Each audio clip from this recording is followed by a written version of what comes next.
ಇನ್ನು ಹಾಸನದ ಮಲೆನಾಡು ಭಾಗದಲ್ಲಿ ಮಳೆ ಮುಂದುವರೆದಿದೆ. ಹೆಗ್ಗದ್ದೆ ಗ್ರಾಮದಲ್ಲಿ ಮಳೆಗೆ ಚರ್ಚ್ ಕುಸಿಯೋ ಭೀತಿ ಎದುರಾಗಿದೆ. ಸಕಲೇಶಪುರ ತಾಲೂಕಿನ ಹೆಗ್ಗದ್ದೆ ಗ್ರಾಮದಲ್ಲಿ ಅವಾಂತರವೇ ಸೃಷ್ಟಿಯಾಗ್ತಾ ಇದೆ. ರಾಷ್ಟ್ರೀಯ ಹೆದ್ದಾರಿ 75ಕ್ಕೆ ಹೊಂದಿಕೊಂಡು ಸೈಂಟ್ ಮೇರಿಸ್ ಚರ್ಚ್ ಇದೆ. ಅಲ್ಲಿಯ ಗುರುಗಳು ಹಾಗೆ ಸಿಬ್ಬಂದಿ ಆತಂಕದಲ್ಲೇ ದಿನ ಕಳೀತಾ ಇದ್ದಾರೆ. ತಡೆಗೋಡೆ ನಿರ್ಮಾಣಕ್ಕೆ ಮನವಿ ಮಾಡಿದ್ರೂ ಕೂಡ ಸ್ಪಂದಿಸಲಿಲ್ಲ ಅನ್ನುವಂತ ಆರೋಪ ಇದೆ. ರಾಷ್ಟ್ರೀಯ ಹೆದ್ದಾರಿ ಪ್ರಾಧಿಕಾರ ಅಧಿಕಾರಿಗಳ ವಿರುದ್ಧವಾಗಿ ಆಕ್ರೋಶ ವ್ಯಕ್ತವಾಗ್ತಾ ಇದೆ. ನಮ್ಮ ಪ್ರತಿನಿಧಿ ಮಂಜುನಾಥ್ ಒಂದು ಪ್ರತ್ಯಕ್ಷ ವರದಿ ಕೊಟ್ಟಿದ್ದಾರೆ, ಬನ್ನಿ ನೋಡೋಣ. ನಿರಂತರ ಮಳೆಯಿಂದಾಗಿ ಹಾಸನ ಜಿಲ್ಲೆ ಸಕಲೇಶಪುರ ತಾಲೂಕಿನ ಮಾರನಹಳ್ಳಿ ಸುತ್ತಮುತ್ತ ಹಲವಾರು ಕಡೆ ಗುಡ್ಡ ಕುಸಿತ ಆಗ್ತಾ ಇದೆ. ಅದರಲ್ಲೂ ಕೂಡ ರಾಷ್ಟ್ರೀಯ ಹೆದ್ದಾರಿ 75ರ ಎಡ ಮತ್ತು ಬಲಭಾಗದಲ್ಲಿ ಗುಡ್ಡ ಕುಸಿತದಿಂದಾಗಿ ಸಾಕಷ್ಟು ಮನೆಗಳು ಅಪಾಯಕ್ಕೆ ಸಿಲುಕ್ತಾ ಇದ್ದಾವೆ. ಅದರಲ್ಲೂ ಕೂಡ ಈ ಹೆಗ್ಗದ್ದೆ ಗ್ರಾಮದ ಬಳಿ ಇರತಕ್ಕಂಥ ಚರ್ಚ್ ಈಗ ಕುಸಿದು ಬೀಳುವ ಆತಂಕ ಈಗ ಸೃಷ್ಟಿಯಾಗಿದೆ.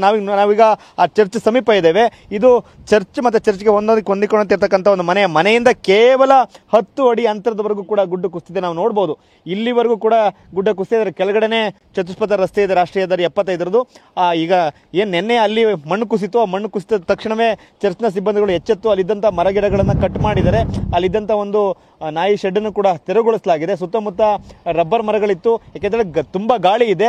ಆ ಗಾಳಿಯಿಂದಾಗಿ ಮರ ಬಿದ್ದರೆ ಮರದಿಂದಾಗಿ ಮತ್ತೆ ಮನೆಗೂ ಕೂಡ ಅಪಾಯ ಆಗ್ಬೋದು ಅಂತಕ್ಕಂಥ ಹಿನ್ನೆಲೆಯಲ್ಲಿ ಅದನ್ನು ಕೂಡ ಕಡಿದಿದ್ದಾರೆ. ನಾವು ನೋಡ್ತಾ ಇದ್ದೀವಿ, ಅಲ್ಲಿವರೆಗೂ ಕೂಡ ಗುಡ್ಡ ಕುಸಿದಿದೆ. ಅದರ ಸಮೀಪವೇ ಕೇವಲ 10 ಅಡಿ ಅಂತರದಲ್ಲಿ ಇಲ್ಲಿನ ಚರ್ಚ್ ಸಿಬ್ಬಂದಿಗಳು ಅಂದರೆ ಚರ್ಚ್ನ ಗುರುಗಳು ವಾಸ ಮಾಡುವಂಥ ಮನೆ ಕೂಡ ಇದೆ. ನಾವೇನು ಕೆಳಗಡೆ ನೋಡ್ತಿದ್ವಿ ಇದೆ ಅವ್ರ ಮನೆಯಿಂದ ಸಮೀಪವೇ ಚರ್ಚ್ ಕೂಡ ಇದೆ. ಅಂದರೆ ಕೆಳಗಡೆ ಮಣ್ಣು ಕುಸಿದಾಗೇನೆ ಇಲ್ಲಿಂದ ಒತ್ತಡ ಕೂಡ ಜಾಸ್ತಿ ಆಗುತ್ತೆ. ಆಗ ಖಂಡಿತವಾಗಲೂ ಕೂಡ ಚರ್ಚ್ಗೆ ಮತ್ತು ಚರ್ಚ್ಗೆ ಹೊಂದಿಕೊಂಡಂತಿರ್ತಕ್ಕಂಥ ಚರ್ಚ್ನ ಗುರುಗಳು ವಾಸ ಮಾಡ್ತಕ್ಕಂಥ ಮನೆಗೂ ಕೂಡ ಅಪಾಯ ಕಟ್ಟಿಟ್ಟ ಬುದ್ಧಿ ನಾವು ನೋಡ್ತಾ ಇದ್ದೀವಿ. ಇದೊಂದು ಎತ್ತರದ ಪ್ರದೇಶದಲ್ಲಿರ್ತಕ್ಕಂಥ ಚರ್ಚ್ ಇದು. ಸುತ್ತಮುತ್ತ ಬೆಟ್ಟದ ಸಾಲುಗಳು ನಮಗೆ ಕಾಣುತ್ತೆ. ನಾವು ನೋಡ್ಬೋದು, ಎಷ್ಟು ಒಂದು ರೀತಿ ವಿಹಂಗಮ ನೋಟ ಇಲ್ಲಿ ಕಾಣ್ತದೆ. ಆದರೆ ಅದರ ಒಳಗೆ ಆಗ್ತಿರ್ತಕ್ಕಂಥ ಅನಾಹುತಗಳು ಇಲ್ಲಿ ವಾಸ ಮಾಡ್ತಕ್ಕಂಥ ಜನರನ್ನ ನಿತ್ಯ ಜೀವ ಭಯದಲ್ಲಿ ಬದುಕೋ ಸ್ಥಿತಿಯನ್ನು ನಿರ್ಮಾಣ ಮಾಡ್ತಾ ಇದೆ. ಸುತ್ತಮುತ್ತ ಬೆಟ್ಟ ಗುಡ್ಡಗಳ ಸಾಲು ನಾವು ಅಲ್ಲಿ ನೋಡ್ಬೋದು. ಕಳೆದ ವರ್ಷದ ಮಳೆಗೆ ಯಾವಾಗಲೂ ಅಲ್ಲೊಂದು ದೊಡ್ಡ ಪ್ರಮಾಣದ ಗುಡ್ಡ ಕುಸಿತ ಕೂಡ ಆಗಿದೆ. ಅಂಥವು ಸಾಕಷ್ಟು ಕಡೆ ನಾವು ಇಲ್ಲಿ ಕಂಡು ಬರ್ತದೆ. ಅಲ್ಲೂ ನಾವು ಮತ್ತೆ ಮುಂದೆ ಅಲ್ಲಿ ಕೂಡ ನೋಡ್ಬೋದು. ಅಲ್ಲಿ ಅಂದರೆ ಇಲ್ಲಿಂದ ಸುಮಾರು 1-1.5 ಕಿಲೋಮೀಟರ್ ದೂರದಲ್ಲಿ ಅಲ್ಲಿ ಮನೆಗಳಿದ್ದಾವೆ. ಮನೆ ಸಮೀಪವೇ ಅಲ್ಲಿ ಕೂಡ ಗುಡ್ಡ ಕುಸಿತಿದೆ. ಅಂದರೆ ಈ ಎತ್ತರ ಪ್ರದೇಶದಲ್ಲಿರ್ತಕ್ಕಂಥ ಎಲ್ಲ ಕಡೆಯಲ್ಲೂ ಕೂಡ ಮಳೆ ಹೆಚ್ಚಾದಂತೆಲ್ಲ ಶೀತ ಜಾಸ್ತಿಯಾಗಿ ಗುಡ್ಡ ಕುಸಿತ ಆಗ್ತಕ್ಕಂಥ ಆತಂಕ ಎದುರಾಗ್ತದೆ. ಅದರಲ್ಲೂ ಈ ಪ್ರದೇಶದ ಹೆಗ್ಗದ್ದೆ ಪ್ರದೇಶದಲ್ಲಂತೂ ಸುಮಾರು 100 ಮೀಟರ್ ಉದ್ದಕ್ಕೆ, ನಾವೇನು ಎಡಭಾಗದಿಂದ ಈ ಬಲಭಾಗದವರೆಗೂ ಕೂಡ ನಾವು ನೋಡ್ತಾ ಹೋದರೆ ಸುಮಾರು 100 ಮೀಟರ್ ಉದ್ದಕ್ಕೆ ಸಾಕಷ್ಟು ಪ್ರಮಾಣದಲ್ಲಿ ಮಣ್ಣು ಕುಸಿದು ರಸ್ತೆಯ ಮೇಲೆ ಬಿದ್ದಿದೆ.